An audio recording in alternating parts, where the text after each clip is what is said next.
경기 한번 시작을 해볼게요. 첫 번째 경기가 이제 지로나 대 아틀레티코 마드리드.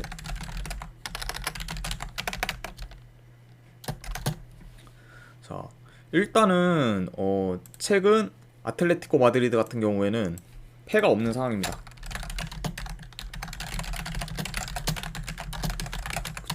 그쵸. 아무래도 약간 패가 이게 없는 이유 중에 하나를 꼽으면 약간 공수 밸런스가 굉장히 지금 좋은 상태예요.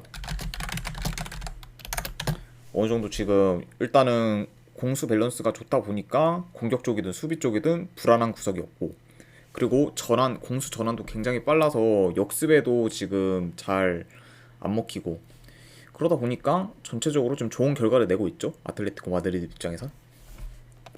그리고 지금 뭐 지로나 같은 경우에는 이제 원정과는 달리 홈에서는 경기력이 좋아요. 그리고 지금 최근 공격력이 많이 물이 오른 상태죠. 아무래도 이제 그 득점도 이제 헤타페 상대로도 뭐 2득점하고 계속 멀티 득점 이상을 뭐 꾸준히 최근 경기에서 하다 보니까 공격력이 어느 정도 살아난 입장이긴 한데, 그만큼 지금 지로나 수비도 많이 안 좋은 상태예요. 실점도 지금 거의 멀티 실점을 많이 하는 경우가 많다. 그러다 보니까 진짜 뭐 거의 지금 뒤도 안 돌아보는 그런 축구를 하고 있다, 지로나 입장에서. 이렇게 한번 보여집니다. 양 팀의 약간 결장자를 한번 살펴보면은 최근 라인업과 비교를 했을 때 지로나는 지금 결장자는 크게 없는 상태예요. 어느 정도 벤치 선수만 이제 결장자가 있긴 한데 그렇게까지 영향력이 있는 그런 결장자가 아니다 보니까 딱히 뭐 결장자가 없는 상태고, 또 아틀레티코 마드리드 같은 경우에는 이제 주전 미드필더 한 명 정도 결장. 그래도 양 팀 뭐 크게 전력이 뭐 누수되거나 그런 거는 없는 것 같네요, 봤을 때.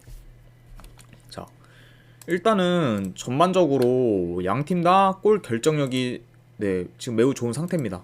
지로나도 어느 정도 이제 득점 기회가 오면은 좀 잘 살리고 있는 편이고, 아틀레티코 마드리드도 확실히 이제 기회 올 때마다 지금 골로 마무리를 좀 잘 하고 있는 상황이기 때문에 양 팀 다 이번 경기는 어느 정도 득점을 기대해 볼 만한 경기지 않을까 생각이 들고, 그리고 일단 지로나 같은 경우에는 역습 수비가 좀 취약하다 보니까 이게 공수 전환이 아까 빠르다고 했는데 아틀레티코 마드리드가, 그러다 보니까 공수 전환이 빠르고 이제 역습이 좋은 아틀레티코 마드리드 상대로는 좀 고전할 가능성이 어느 정도 있다, 이렇게 보여집니다. 게다가 뭐 지금 최근 아틀레티코 마드리드는 뭐 패가 없는 상황으로 굉장히 지금 분위기도 좋은 상황이다 보니까 이 경기는 아무리 원정이라 할지라도 아틀레티코 마드리드를 봐야 되지 않을까 생각이 드네요. 그래서 일단 분석 결과로 봤을 때 아틀레티코 마드리드 승.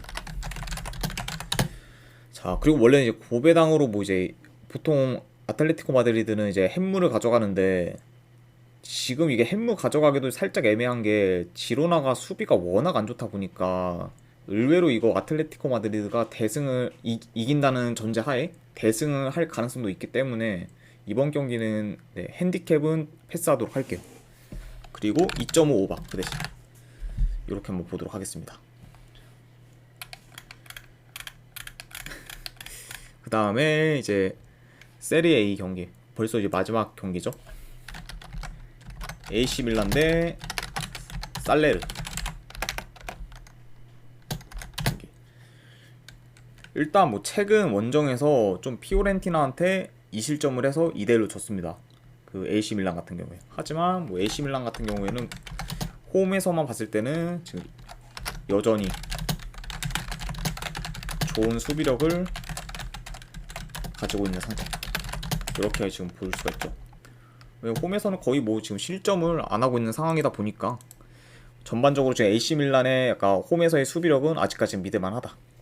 그리고 게다가 지금 살레르 같은 경우에는 오히려 지금 원정에서 공격력이 많이 저조하다 보니까 일단 이거에 약간 포커스를 맞춰야 되는 거는 AC 밀란 쪽이 아니라 살레르가 과연 득점을 할 수 있냐 없냐, 그거에 먼저 좀 초점을 맞춰야 되는 경기일 수도 있어요. 그러다 보니까 일단 살레르 같은 경우에는 뭐 평균적으로 지금 원정 경기력은 그렇게 좋지가 않죠. 최근 한 몇 경기에서 그나마 레츠한테 이긴 거 빼고는 네, 지금 이긴 경기가 없고, 그리고 원정에서의 득점력이 약간 저조한 상태. 그러다 보니까 아무래도 지금 AC 밀란 쪽이 분위기적으로나 훨씬 더 유리하긴 합니다. 양 팀의 최근 라인업 비교를 해봤을 때 AC 밀란은 잠시만요. 죄송합니다. AC 밀란은 지금 주전 미드필더 1명 결장, 그리고 살레르 같은 경우에는 주전 센터백 1명 결장.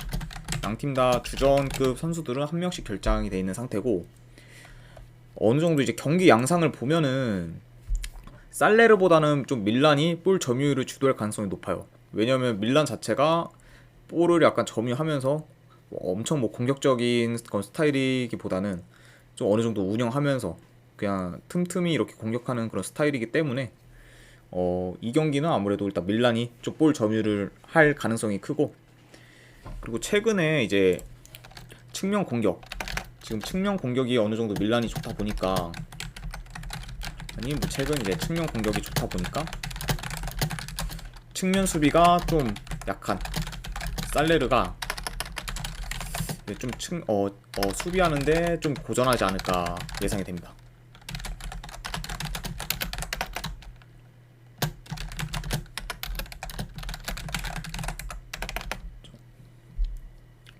그러다 보니까 아무래도 AC 밀란도 이번 경기에서는 측면 공격 위주로 할 가능성이 어느 정도 있다. 공격을 할 시. 왜냐면 살레르가 측면 수비가 좀 많이 약하기 때문에. 그래서 여기서는 약간 전체적으로 봤을 때는 그래도 AC 밀란 쪽 사이드가 맞긴 합니다, 이 경기. 그래서 분석 결과로 봤을 때는 네, AC 밀란 승을 보고, 이 핸디가 솔직히 이제 웬만하면 솔직히 마인승 가능성이 좀 더 높다고 보긴 하는데, 저는 그래도 이거 그냥 햄무 볼게요. 왜냐면 배당 대비했을 때 한번 햄무 도전이 훨씬 더 낫지 않을까 생각이 들어요. 그러니까 가능성으로 따지면은 그쵸, AC 밀란이 좀 마인승을 할 가능성이 어느 정도 있지만, 배당 대비했을 때 요 배당으로 마인승을 가져갈 거냐라고 물어보면 저는 약간 고민이 드는 경기긴 해서, 아싸리 조금 가능성이 적더라도 한번 고배당으로 햄무 도전해보는 게 어떨까, 네, 조심스럽게 한번 생각해 봅니다. 그리고 2.5 기준으로도 한번 언더 볼게요. 이거 아마 언더가 역배를 받았을 텐데, 왜냐하면은 이거는 AC 밀란 때문이 아니라 살레르 때문에, 살레르가 원정에서 득점을 거의 못할 가능성이 이번 경기는 커가지고, 득점을 못할 시에는 아무래도 오버스코어보다는 언더스코어가 좀 더 나올 가능성이 크다 보니까 이 경기는 한번 2.5 기준 언더도 도전해보는 게 어떨까 싶네요. 그래서 이거는 AC 밀란 승에 이제 고배당으로 햄무, 그리고 2.5 기준으로 언더, 이렇게 한번 가져가 보는 경기로 해보겠습니다.